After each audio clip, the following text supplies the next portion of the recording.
touching on Palworld, we talked about how it's been doing great, how there's a big controversy going on, that there's fans that are divisive, that fans are saying they copied and that they're using AI and that they're stealing and all this crap. Now, according to a new report that I saw, the developers of Palworld, so these people that are making this game, are apparently and reportedly facing death threats at this time. Gaming is getting serious, guys. Cyberpunk, CD Projekt Red, they were facing death threats because they kept delaying Cyberpunk. Now Palworld is facing death threats because the perceived similarities between the game's creatures, again, like I mentioned, people think that there's too many similarities in the designs of the pals and the Pokemon. Now, yeah, it has all the success coming on, so it's going to anger people. People will be like, oh, these motherfuckers are stealing and pirating from Nintendo and Game Freak's hard work, making all these creatures and stuff, and they're profiting and getting all this success and selling millions of copies on PC and early access, and it's available on Game Pass. And yes, the success happened way too fast, and with that comes criticism and a lot of haters. But again, like I said, this company was not prepared for the game to do this good with some of the issues that they've encountered, like the server issues, multiplayer connectivity problems. But that, in my opinion, and you guys could hate on a game company for making something that's similar. You guys can have your opinion about Palworld. There's Pokemon fans out there, obviously, that are not happy with this, but going to the extent of taking your dissatisfaction to an extreme level of directing death threats towards Palworld developers, that's next level fucking, like, no offense if you're mentally challenged or whatever, that's next level keyboard warrior, like Chris Chan autist type of shit. I'm just being honest on this. And that's why the internet is a fucking weird, crazy place, because anonymity, I can never say that word, makes people way too fucking comfortable with issuing shit over fucking things like video games and movies and TVs. Nobody that's a developer working hard on something should ever face a death threat.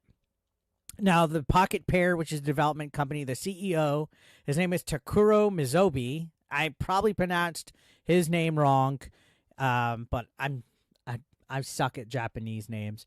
They addressed the situation on Twitter. They posted a tweet, and they highlighted the fact that the game designs, they addressed the game designs that are being accused of allegedly being copyright. They said that there's a whole bunch of multiple individuals that are supervising the game designs, and that he personally takes responsibility for the production. So he's defending the character designs, and he urged people to stop harassing the developers. I personally haven't gone and looked for it online. I haven't seen anything like extreme levels. But if a CEO is coming out and saying that people are receiving death threats and stuff, and he's making it up, that wouldn't be a good look. The internet's crazy, so I would say there's at least some death threats out there. So, again, this whole controversy, the main controversy is arising from the fact that there's a lot of accusations that Palworld has copied Pokemon designs for its creatures. I mean, how many fucking fictional creatures, like, original designs can you think of at this moment, right?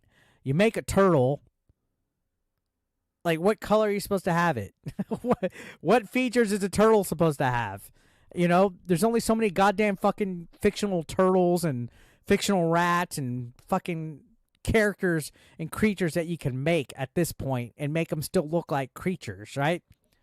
I don't remember if when Digimon came out, if it got this much fucking flack and accusations of copying Pokemon, but Palworld is definitely getting a lot of accusations thrown their way.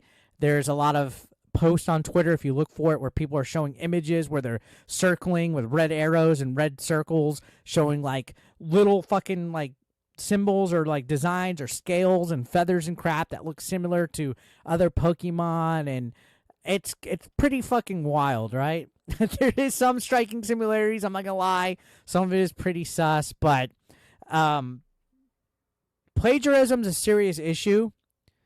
And again, I stand by that if the plagiarism was strong enough, Nintendo would definitely have taken this down already. There's no way that Nintendo would let the game last and go into beta and surpass millions of installs and have millions of people concurrently playing the game at this time if there was more plagiarism that was like legitimately like in there, right? There's enough to get by, I guess. I don't know. But these accusations of plagiarism are going pretty extreme to the point where death threats are being made, and I personally don't think that's cool at all. I think obviously if there is substantial evidence that's found, Nintendo's legal team will take it. I mean, think of all the stuff that you've seen Nintendo shut down. They're like just as bad as Walt Disney, like where Walt Disney shut a daycare down that had like Donald Duck and Mickey Mouse painted on their wall. I think Pokemon Company would definitely reach out and take legal action. So I think the best thing to do, and I'm sure there's probably people watching this eventually if they come back and watch this, if you are upset at Palworld, let the Pokemon Company and Nintendo handle it. Don't get in trouble by issuing death threats online to game developers, because if they do find out who you are, if they do track your location, if the police or some kind of authorities find out, you can face serious legal repercussions just for issuing a death threat out there. So it is unfortunate that the developers for Pocket Pair and Palworld and all that have faced this hostility 100%. It's unfortunate because you think about people that's just their livelihood. That's their job. They didn't do anything wrong. There's going to be updates, obviously, like we touched on, because the game has sold so many copies. There's going to be technical advancements. Issues are going to be fixed. New content's coming out. So it's going to become a more engaging experience for people playing the game. Now they have to. Again, they got millions of people playing. They have to satisfy these people or else they're going to drop all their momentum. Maybe we'll see new character designs. Maybe they'll switch things up at this point. But again, death threats is not cool at all. So this is going to be interesting to see what goes on with that.